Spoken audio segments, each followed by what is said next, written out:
Hello, everyone, and welcome back to this week's episode of That's Bonkers, Bruh, where we talk about the strange and unusual, the interesting, and anything downright bonkers. My name is Mitch. And I'm Kelsey. And we're back at it again. With episode 4. 5. Damn it. Get it together.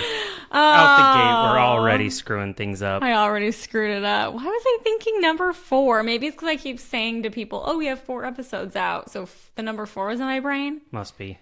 Gosh, I'm done. Well, look at us, 5. Here we go. We're on a roll. Number 5. Wow. Mitch, I have a question. Oh, boy. Okay. Have you ever looked at somebody and just the look of their face makes you want to give them a knuckle sandwich? You just want to put one of these in their suck hole? Yeah, exactly. Have you ever experienced that? Probably. Let's be real. There's just something about you that I just want to... Yeah, you just want to rear up and just pop them. Pop them in the mouth. Yeah, that's how I feel about my topic today, Ruby Franke. I want to fight her. I do. Let's have a girl fight club. I do. That's how I feel. So I know that it's been storming around TikTok for quite a while now, right? Yeah, I mean, it's been on my side of TikTok, but a lot of people that I have brought this up to, it seems like a lot of people haven't heard of it. I think maybe it's just on my side of TikTok because we're from Utah, and so is this girl, and so this lady, this shitbag, whatever you want to say. And so that's why I've been seeing it, I guess, more. But a lot of people actually haven't heard about it. And I'm not going to lie, it's a pretty heavy case. But I've been following it for months now. And so I've just wanted to talk about it on here because now the case is closed. The sentencing has happened. It's over and done with. But I've just invested so much of my time learning about it already, and I don't know, I just kind of want to bring attention to it because it's such a horrible case and I hate this person and I just want the world to know. Yeah, no, it makes sense. I don't have the TikTok. Nobody calls it that. I know, but so I don't get a lot of the news that I get is from you saying I saw something on TikTok. Yeah. And but this was one that I did at least go look a little bit into it online about what was going on. But you're right, it's heavy. It's hard because it has to do with kids. Right? Yeah. So trigger warning, we will lead into that. On this one, there is some child abuse in this story. It's pretty crazy. It's just a crazy story all around. It's shocking. And so, yeah, I just felt the need to cover it. But yeah, with that in mind, should I get started on it? Might as well get into it. Let's go. Should we just jump right in, feet first?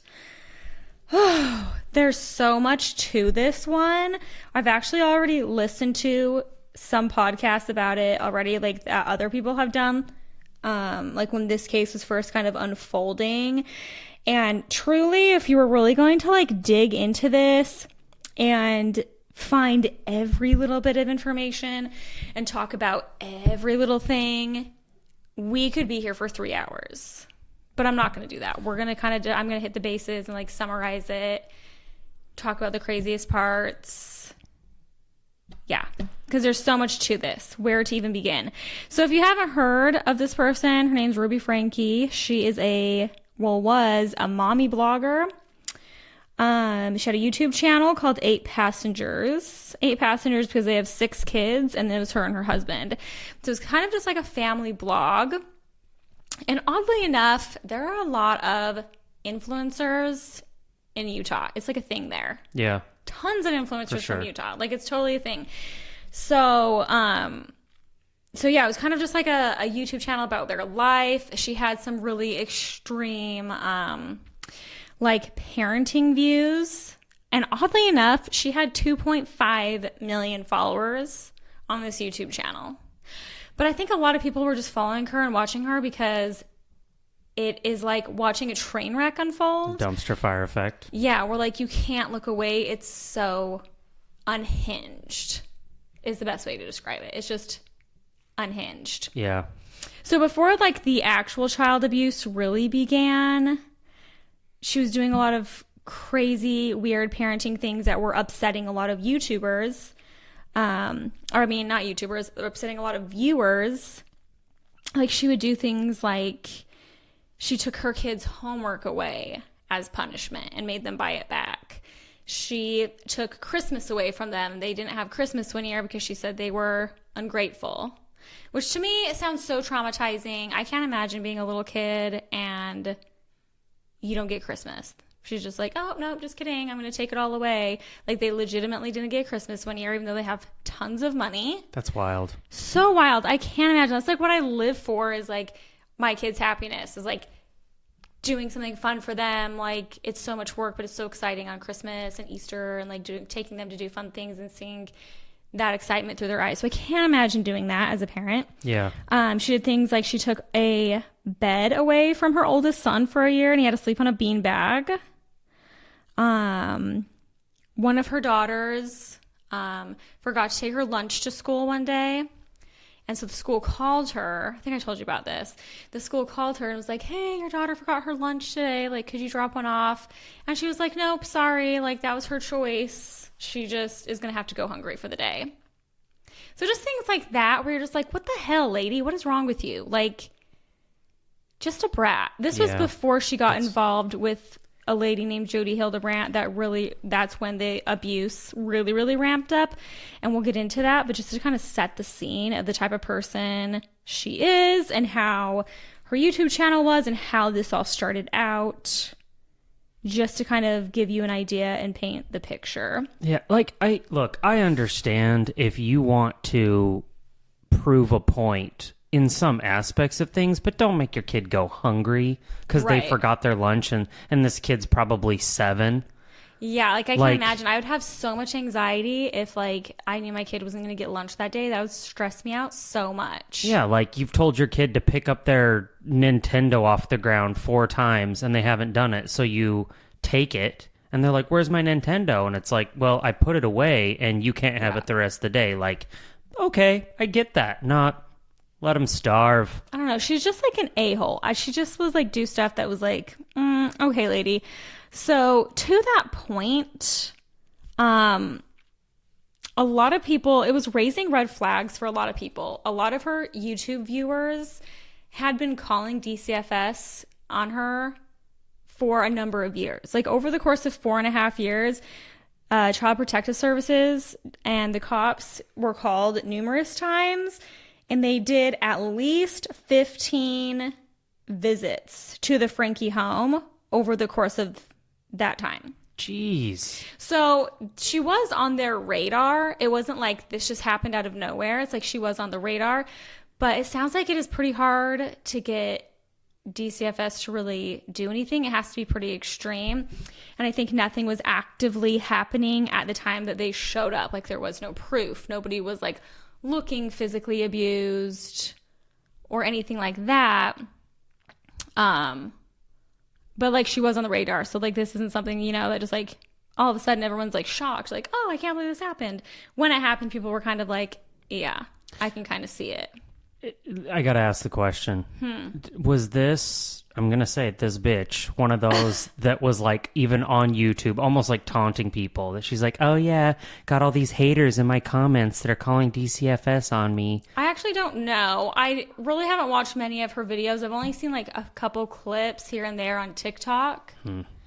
But she definitely kind of gave the vibe that she was kind of gloating. Like she would talk about like a punishment she did for one of her kids and kind of be like laughing about it. Like she was really like proud of herself. Yeah, and I guess that's kind of where I was going with it. Was she just like almost felt untouchable and like really narcissistic about the whole thing and was just like, oh, I've got these haters that are watching my videos, but guess what? Like, you're still making me money. No, I think she just thought she was untouchable. I mean, she's just like a rich white lady in Utah that probably thinks she can do anything and get away with it.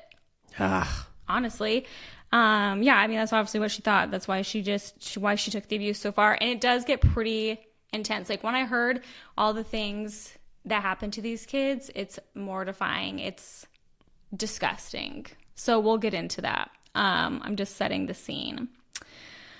So anyway, this is another case of religious extremism. I don't know if you guys have seen the documentary on Netflix, Sins of Our Mother. Me and Mitch watched that one. It was crazy. It was wild. Yeah, with Lori Vallow. If you haven't seen that documentary, go watch it. It's freaking insane.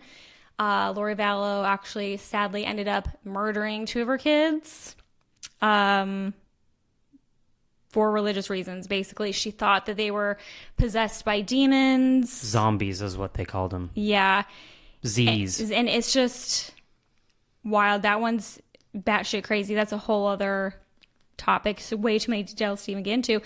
But this case is very similar to that. A lot of things that Ruby Franke has said. A lot of like her recordings from jail. I listened to one where she was talking to her husband, a recording from jail. And it just kind of like sounded like a word salad with a lot of religious undertones to it. Similar to when you listen to Lori Vallow speak. And it's just so interesting that we've seen so many similar cases to this with this like religious extremism where people take it way too far and too literal and do something crazy.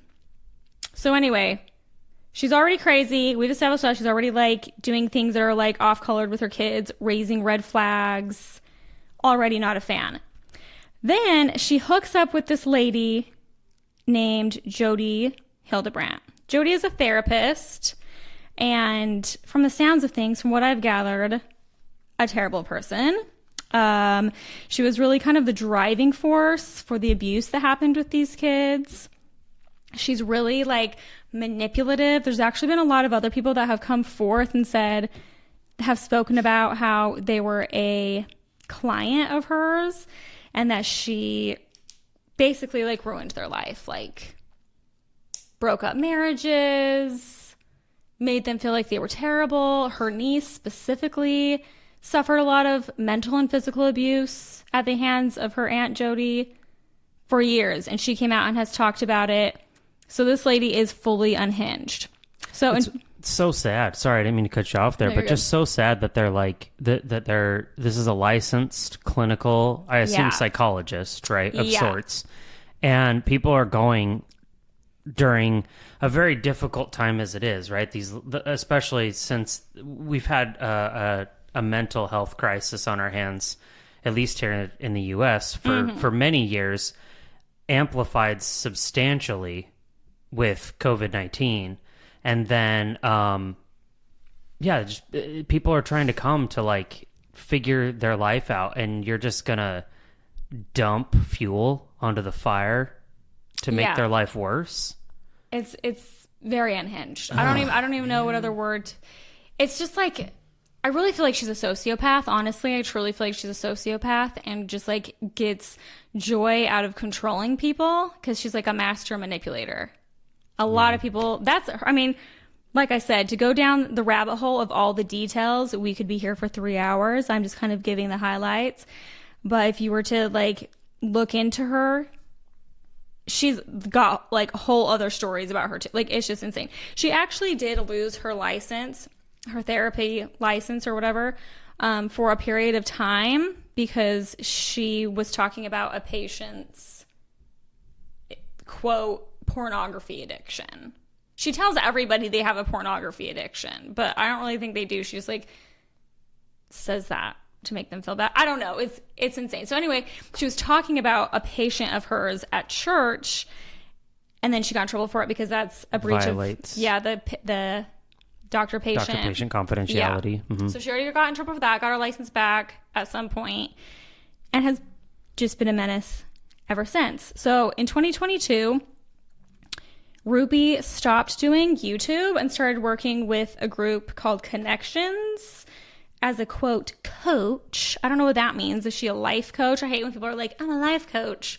It's like, what are you even talking about? You don't even know what you're talking about. So she started working with this group, Connections, who has their own little YouTube channel and group. It's very culty. A lot of people call it a cult. That was ran by Jody. She moved in with Jody in this big house in Ivins, Utah, which is like southern Utah.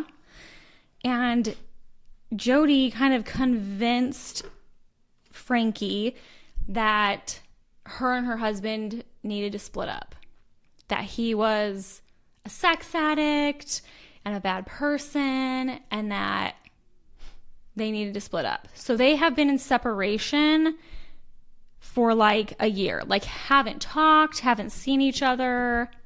So he actually, the dad of these kids that were abused, he didn't know any of this abuse was going on because they were in a separation and he hadn't seen his kids in over a year. Well, what was he doing then? I don't know. A lot of people on the internet are like, where was the dad? Why is he not arrested? But again, I think he was just fully manipulated by Jody and Frankie. And they convinced him like, hey, you have a problem. You need to work on yourself. We need to do this for our marriage. And you need to respect me and this decision and not come around for a year like we're separated. So he didn't see his kids at all. And he didn't know what was going on with them. But like as a parent, that's not legally binding. It wasn't like a legally binding thing that he didn't have custody. It was just like an agreement between them. So like, why wouldn't you drop in and like check on your kids or call and check on them? Like, why wouldn't you want to see them? I don't know. I don't know the inner workings of that or how they even convinced him to stay away. Yeah, I would have a real problem with that. Like, I mean, imagine. Look, I understand that, sure, he could have been manipulated, and if this Jody was really as good as everyone says, then I guess that, mind games could have been played or whatever. But being separated to try to work on yourself and then just like outright not seeing your kids for over a year. Yeah, it's wild. Like, I'm sorry, but there is nothing short of me being in a coma that would deter me from seeing my kids for any duration like that. Yeah. That's wild to me. Like, what are you doing, Mr. Frankie? I don't know. Doesn't have his life together. It's wild. So just recently, now that the case is closed and everything, all these handwritten journal entries have come out. Handwritten journal entries from Ruby Franke talking about all the abuse that she's done. I mean, there's just like evidence upon evidence upon evidence, as if there wasn't enough physical evidence just looking at the kids. She like details it all in these journals. And a lot of these have been open to the public now. Some of it has been like covered up, like they've been reading it on news stations and stuff, and a lot of it is covered. I'm not really sure why. I don't know if it's like redacted, like that's the word. keeping kids' names out of it, or like if it's too descriptive. I think maybe it was like too disturbing, graphic. some of it or something. But anyway, I have some of those entries here. Oh boy, here we go. Yeah, just to give you an idea of the shitbaggery that was going on. This one's kind of hard to read because it's her actual handwriting and it's weird. So yeah, I'm not going to say the kids' names. I do know the kids' names and they're easy to find. There is a lot of places online that say them, but I don't really feel good about like putting their names out there even more. So I'm just going to say the like initials. So anyway, this was on July 10th of 2023. She said, "It's R's birthday. He doesn't even know what month it is. E and R have been in so much deviant behavior, they won't control their bodily functions. They are both fuming. Their selfish, sinful lifestyle is being intervened upon. I told R he emulates a snake. He slithers and sneaks around, looking for opportunity when no one is watching, and then he scurries. If he wants to emulate the Savior, he needs to be 100% obedient with," I don't know this word is, I can't read her handwriting, 100% obedient, no hiding.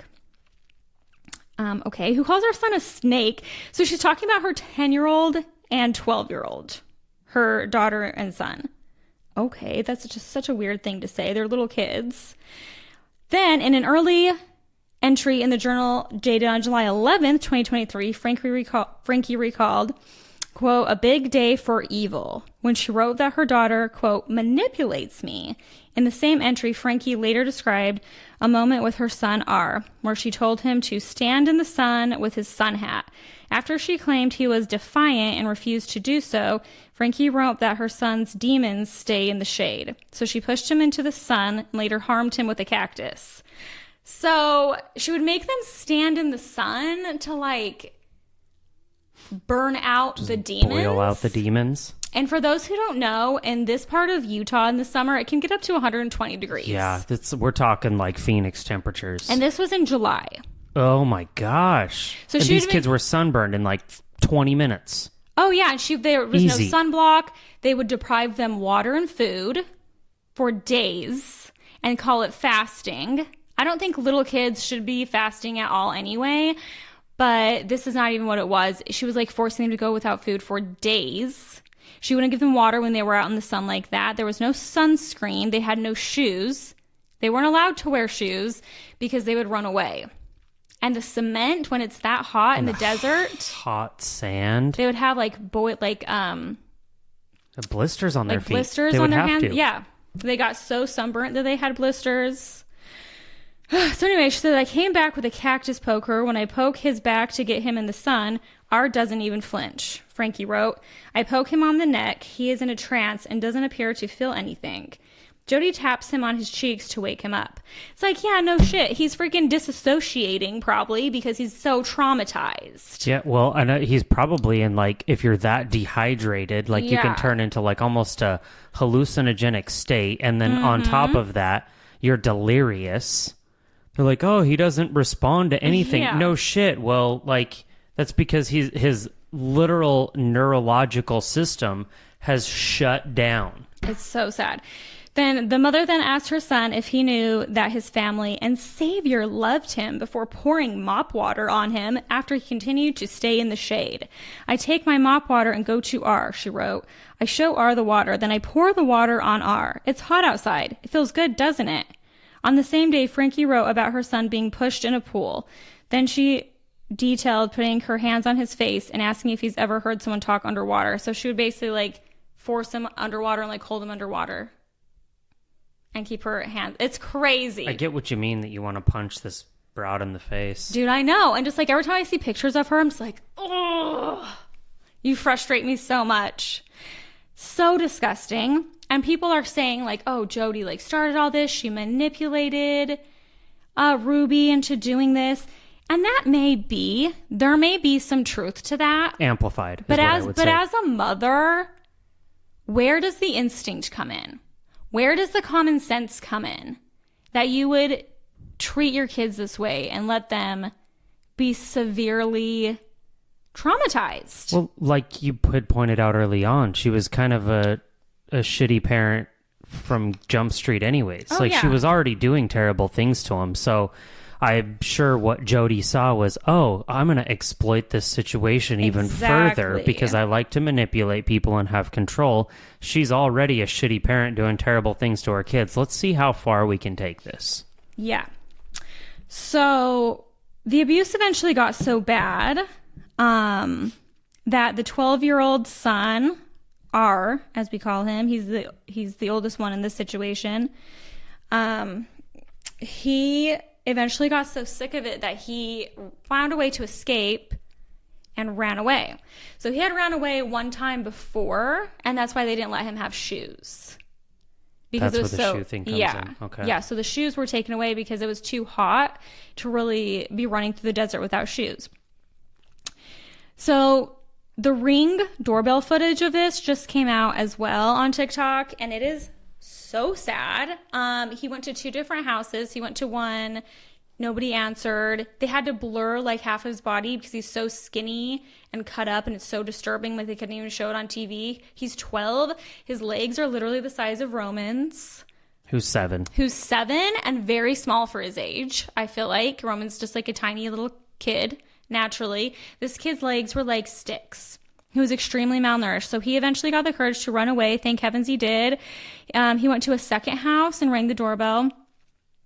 And when the person was talking to him through the doorbell, he was like, hey, what do you want? Like, do you need something? And he's like, yeah, I just want to ask you a favor. Could you take me to a police station? And the man says, why? What's going on? Like, why do you need to go to a police station? And he said, oh, it's a personal matter. Like the kid was afraid to tell anybody. Wow. So then the homeowner comes out and sees this kid is in horrible condition. He's super skinny, malnourished. He had lacerations almost to the bone on both his wrists and ankles from being restrained with ropes. And then those lacerations were covered with duct tape. And it was later said that to, quote, treat the wounds, his mom would put honey and what is that spice? Like turmeric or something? No, it's like red pepper. Red pepper on an open wound? Yeah, it was like honey like and cayenne or something? Cayenne. I thought I wrote it down. Oh my gosh. So she put a mixture of honey and cayenne pepper on the wound. I don't know if they thought that was going to sterilize it. I'm sure it had to have burned like hell. I'm sure it did, but that's how they were, quote, treating it. Okay. Treating your inflicted wounds. Yeah, so this guy comes out and he's like, you know, trying to figure out what's going on. He's like, what's going on? They call the police. His wife is there too. The 911 call has been like all over the internet. It's really sad. The guy that calls 911 actually like starts crying on the phone. It was so upsetting to him, saying like, oh, we need an ambulance here now. This kid has been obviously very neglected. He's been abused. He's got severe wounds. So on the Ring doorbell footage, as he's calling the ambulance, his wife is out there too, like consoling the 12-year-old, and she got him some food and water. Oh, the video's so sad. I have goosebumps right now. This was the saddest video out of all of them. I'm not gonna lie. I had to take a break after I watched that one. It was rough. It was so sad. It's making me borderline emotional, and I'm not even that emotional. So yeah, so then the ambulance comes, and the mom was pissed. The mom of like the household, she was raging, and I would be too. I'd have to go over there and freaking beat up Ruby. But anyway, so the ambulance comes, takes him. They put these kids on a medical hold. Like I said, all the videos of this kid, half of him is blurred. Obviously, they blur his face to protect his identity, but they had to blur a lot of him out because it's just so disturbing. He's so skinny and messed up.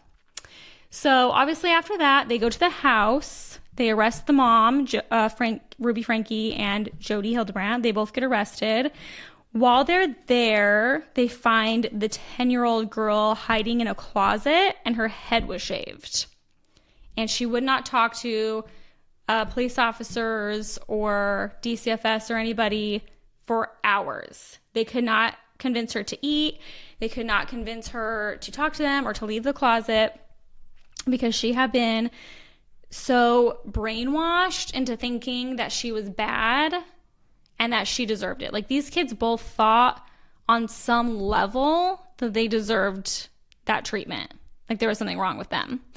Because one of the things they kept doing is they kept saying to them repeatedly, like, you're a sinner, you need to repent for things, you've been doing bad things, I know you have. And they would withhold food from them until they came up with something to repent for, which is something I believe that Jody Hildebrandt's niece also talked about happened to her as well. So she would just like make up stuff that she had done. It's like, even if it hadn't happened, she's like, oh, I must have said a bad word yesterday. Because if you were like, oh, I haven't done anything, I can't think of anything, she'd be like, you're lying, yes, you have. So then they just like, you are forced to just like make something up bad that you've done so that you can, quote, repent for it, and then they would give you food. Wow. So she thought, like, on some level, like, I need to be in here, I'm not allowed to eat, I can't talk to you. Anytime a police officer shows up to a case like this and the child is unwilling to speak to officers, that's always a red flag. Oh, yeah. Because they've always, like, been coached to not... It's like, that's just a red flag. That's not normal behavior. Like, she obviously was told something. So anyway, the reason why her head was shaved is because she apparently was misbehaving. Ruby talked about that in another one of her journal entries, saying that if her daughter, like, had an attitude with her or made a face or anything, that she would be punished by getting her head shaved. So she took her to the dog wash, shaved her head, and then, like, hosed her down with water as a punishment. Wow. Yeah. Okay. And as a 10-year-old girl, that's devastating. Like, as a girl, like, your hair is so important to you. It's part of your identity. And you're kind of so insecure at that time in your life anyway, as a girl, like 10 to 12, you're just like kind of awkward and like, I feel like a little insecure. So that would just be devastating to have your head shaved. That alone is abuse, in my opinion. That's too much. So after like 4 hours of police officers and paramedics and DCFS and stuff talking to this girl, they finally convinced her to eat a pizza. They got her like a little personal pan pizza, and she finally ate it. But yeah, she felt like she like wasn't allowed to. So sad. It's so crazy. So needless to say, they both went to jail. Not long enough, in my opinion.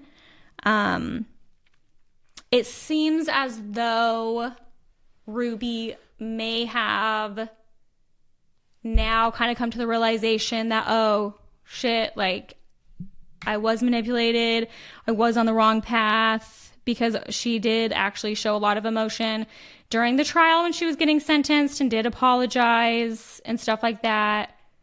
Maybe it's sincere, maybe it isn't. I still think she deserves to be in jail for a super long time, because it's just like, hello, you have eyeballs. Even if you're being manipulated by this person, you can see that your kid has a wound that's almost to the bone and bleeding. Why are we restraining kids by the wrists and ankles? Like, I'm just very confused. It gets me so fired up. Yeah, well, I mean, for me, it all goes back to the fact that she was publicly, through YouTube, showing the world that she was already kind of a shitty person and mom. Like, I'm not, and I don't say that lightly. I am never a person to really talk about anyone's parenting or anything like that. Like, that's on you. You raise your kids how you want it. But like, when you're doing shit like that really frustrates me. And I feel like you deserve to be called a shitty parent. Yeah, and I forgot to mention too, like in the beginning when she just had her YouTube channel before she was in cahoots with Jodi Hildebrandt, a lot of the YouTube viewers, they actually came together and started a petition that a bunch of people signed in order to like get them investigated, because so many people were alarmed by what was going on YouTube and what they saw. And it wasn't just YouTube viewers, it was also people in the neighborhood that were very concerned and had called DCFS multiple times as well, because they had noticed that the young kids were left alone for days at a time. Like, what do you mean? Like the parents would go on vacation or something like that, and they would just like leave all their kids at home? I think so her original house was not, Ruby's house is not in southern Utah, or like not in like St. George area. Mm-hmm. That's where, I can't remember where she lived, but that's where Jodi lives. So she would go down to be with Jodi, and she would leave the kids for like 4 or 5 days at the house. Oh, like not with the dad, but this was like during separation. She would leave them at the house and go. Yeah, I guess so. She would just leave. Be brainwashed by. Yeah, for 4 or 5 days. And Jodi? Yeah, her name's Jodi. Jodi. So it's like, who does that? And they would just like be left alone, like running amok, not being watched. So like, yeah, they were getting cops called on them all the time. Probably the best time of their life, honestly. They didn't have to deal with their mom. I know. Honestly, probably was. They actually they probably had to go scavenge for food, because Ruby probably didn't leave them any food in the house, but at least they didn't have to deal with the daily punishments, berating, being bound with rope and everything. And even before, when it was just the YouTube days, she would still withhold food from them, but just not as extreme. Like, she would make them like do stuff first before she'd feed them. Like, do all your chores first before you can eat breakfast. I think that's so weird. There's a difference between a want and a need. Like, you need food and you need water.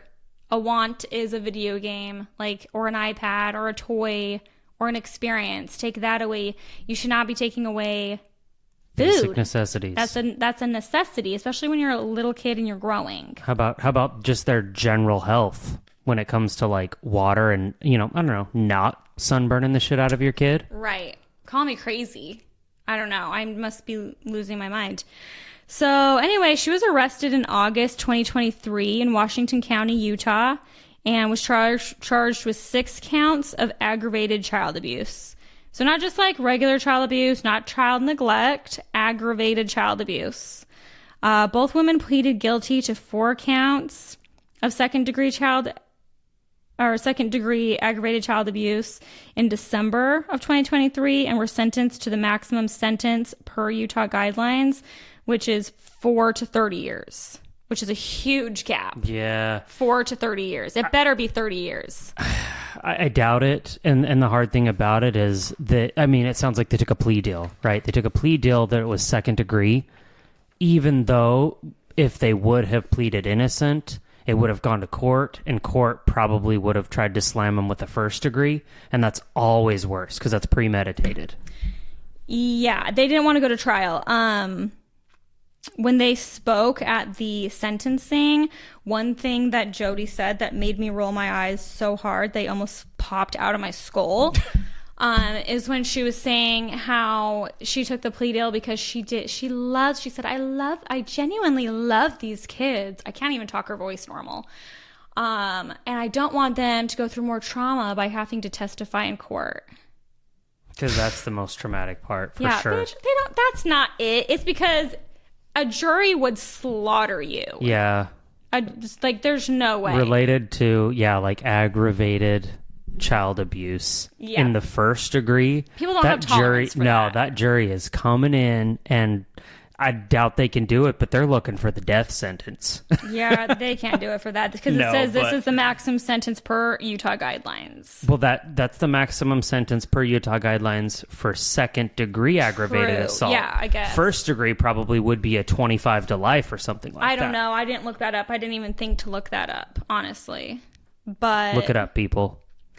So when she got arrested, they ended up calling the dad who, reminder, hadn't seen his kids in over a year.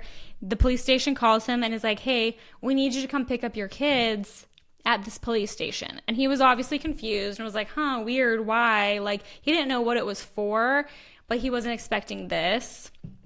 I watched the footage. I always want to say dash cam, but that's not what it is. The body cam. The body cam. Why can't I get it right? I don't know. And it's technically probably not body cam because it's like when they're in the little interrogation room, how they film everything. Oh, yeah. So that'd be more like an interrogation room cam. Oh, okay.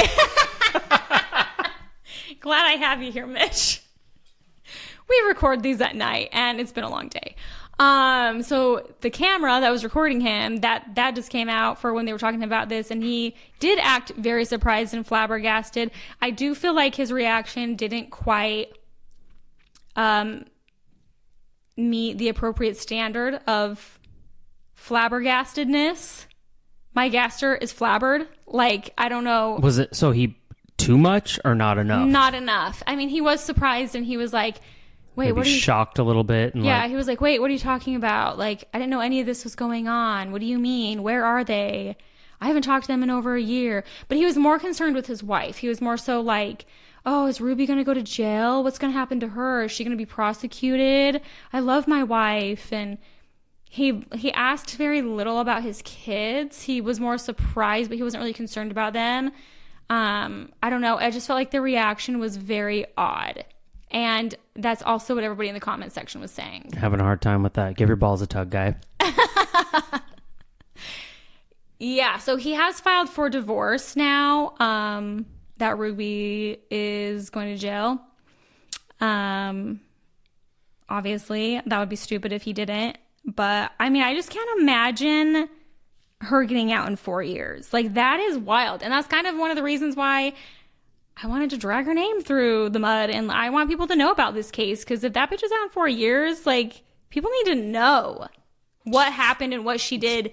And it was so unacceptable. I feel very, very strongly that if that 12-year-old didn't run away, somebody would have died eventually. Yeah, like malnourishment or something just like severe that. abuse. Mm-hmm. Part of the reason, or just like severe dehydration. And part of the reason, too, that makes me feel that way, is because it's so similar to the Sins of Our Mother, Lori Vallow case. And another reason is because Ruby and Jody had plans to buy a property somewhere in Arizona like more kind of out in the middle of nowhere so that they could further this. They were looking for a compound away. Kind of, yeah. It's like they wanted to be away from everybody. And I feel like if they would have made that happen, somebody would have died. I feel like it would have really escalated. So I'm glad that they finally got out and survived. But I mean, those kids are going to be messed up for years to come. Like that's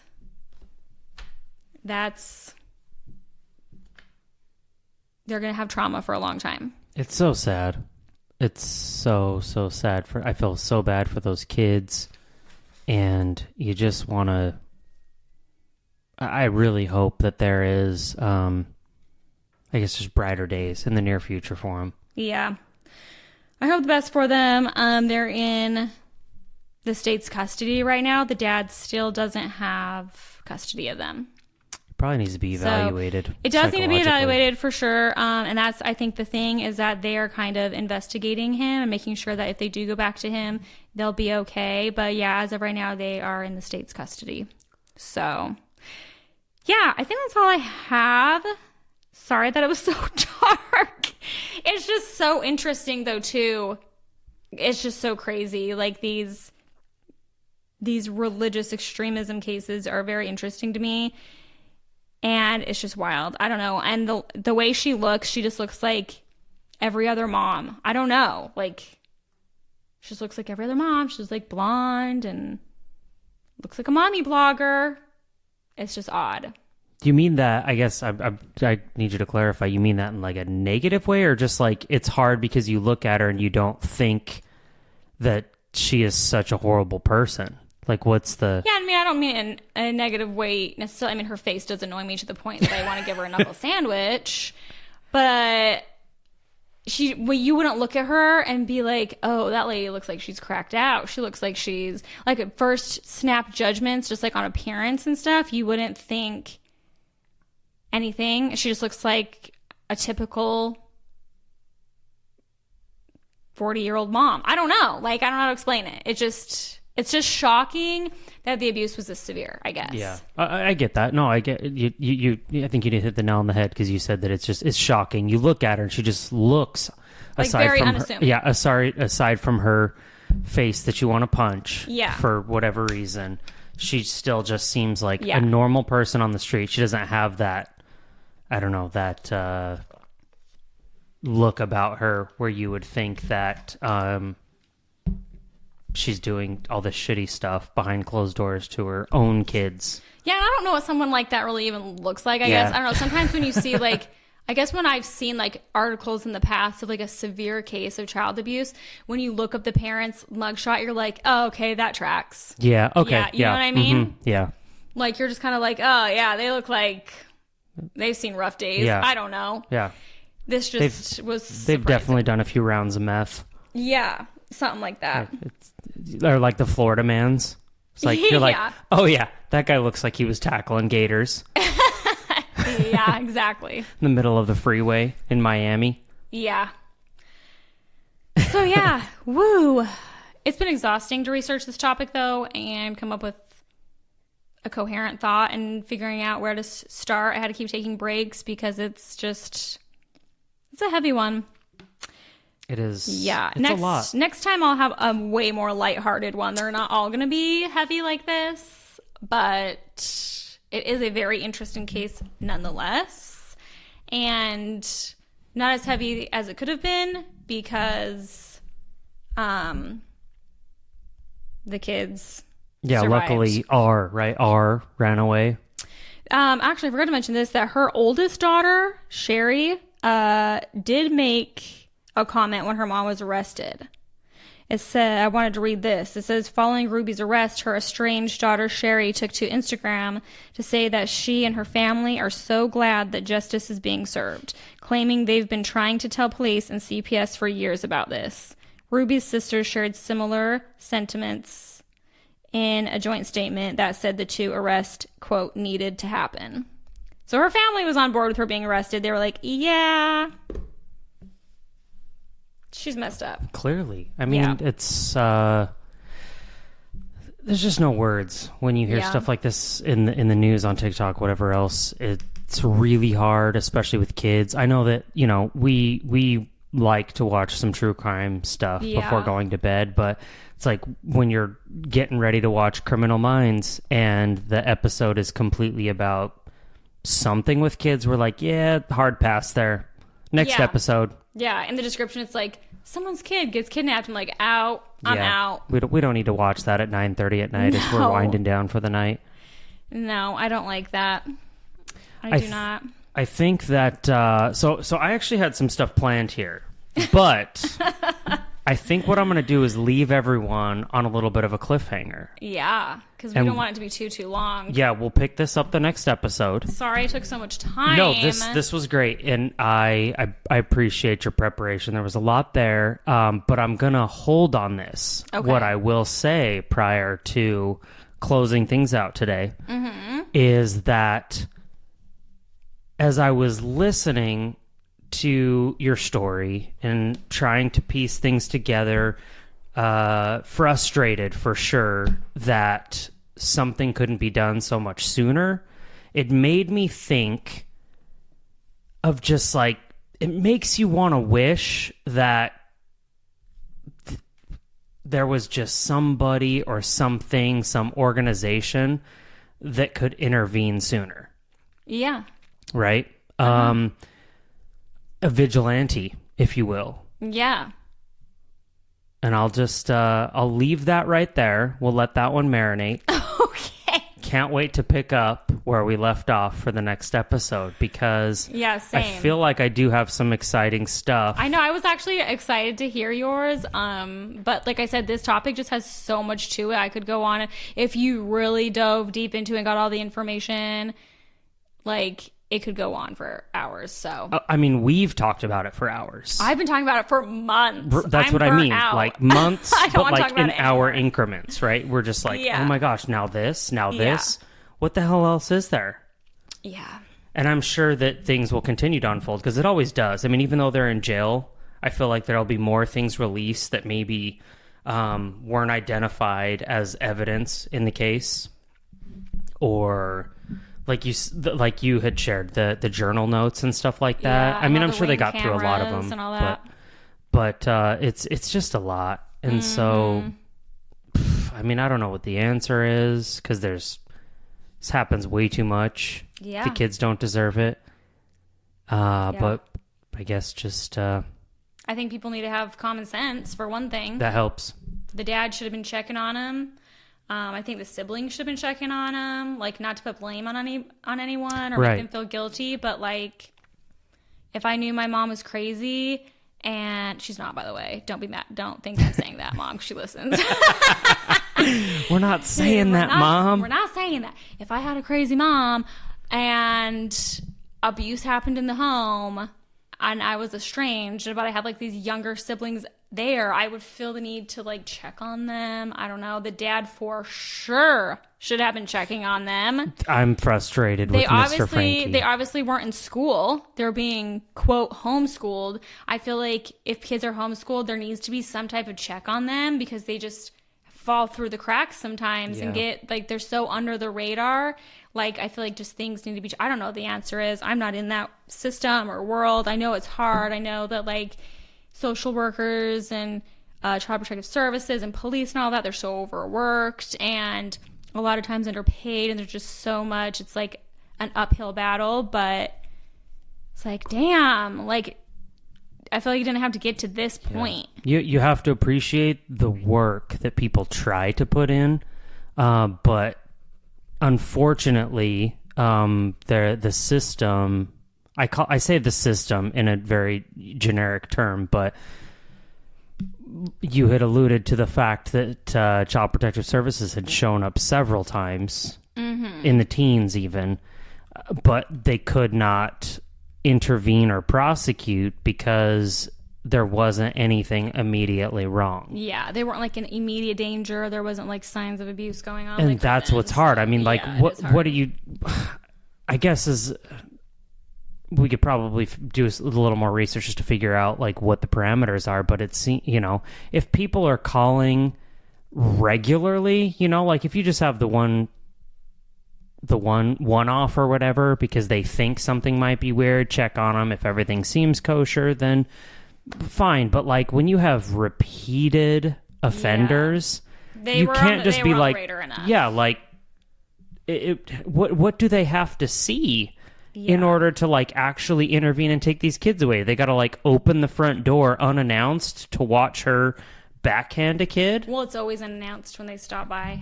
Well, I just mean like unannounced, but they still got to knock on the door. It's not like they have a warrant where they can kick the door in.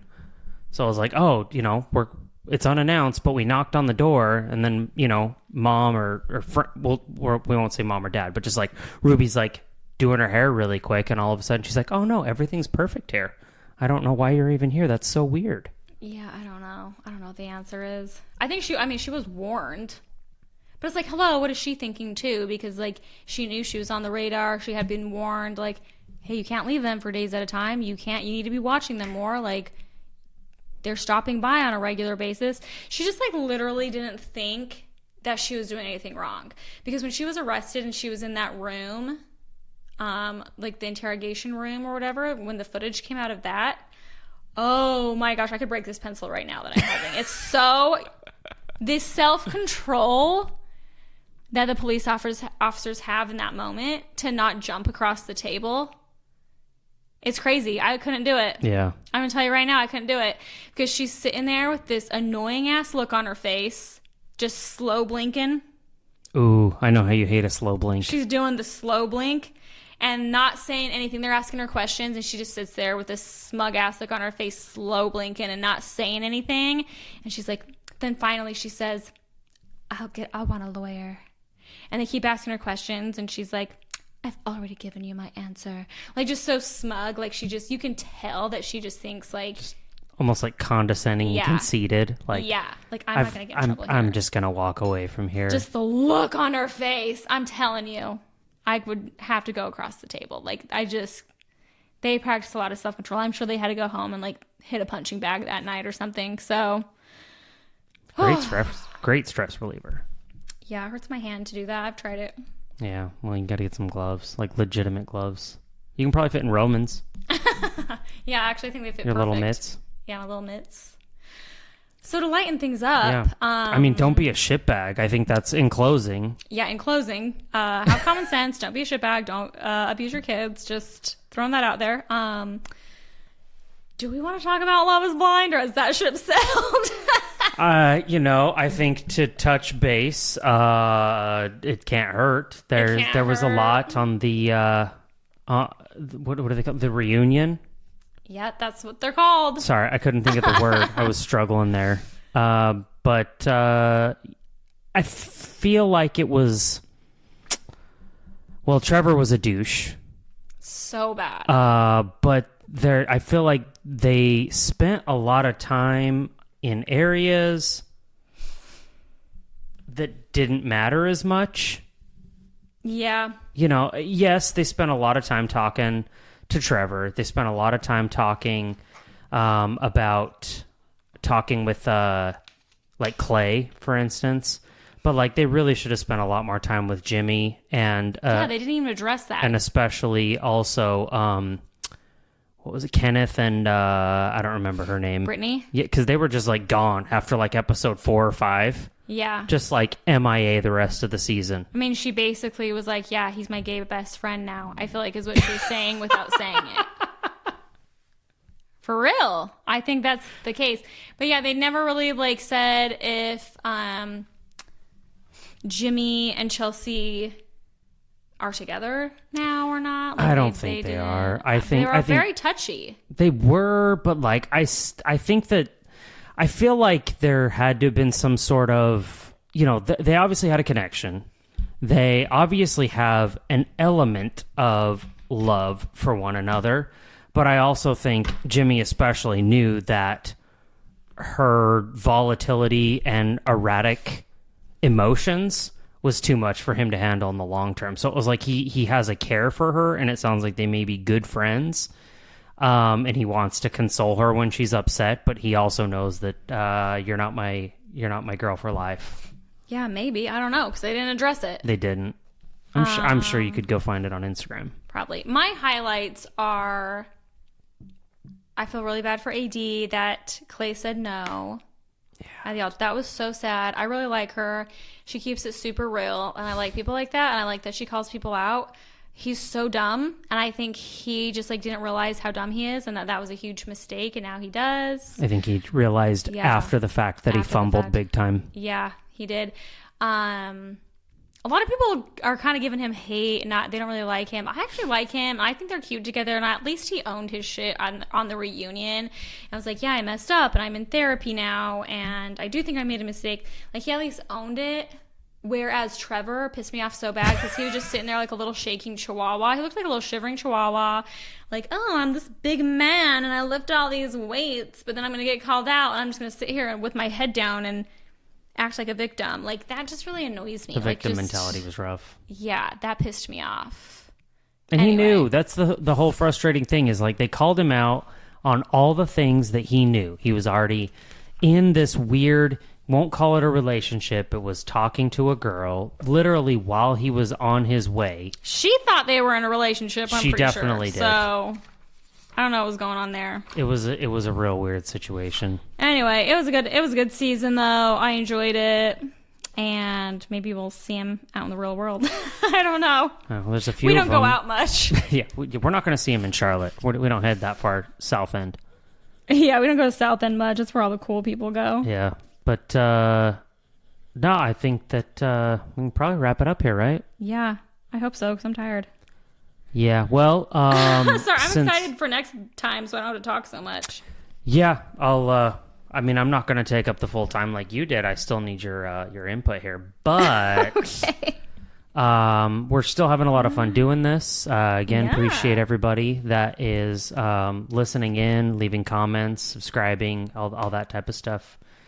Share with your friends. Yep, share with your friends.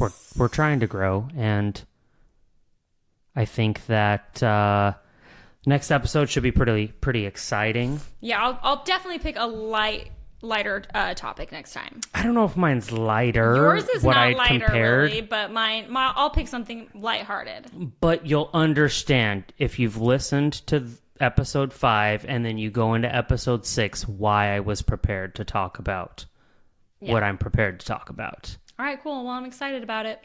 Yeah, pretty excited. Appreciate everybody. Yep. And we'll see you next time. Okay, bye. Thanks.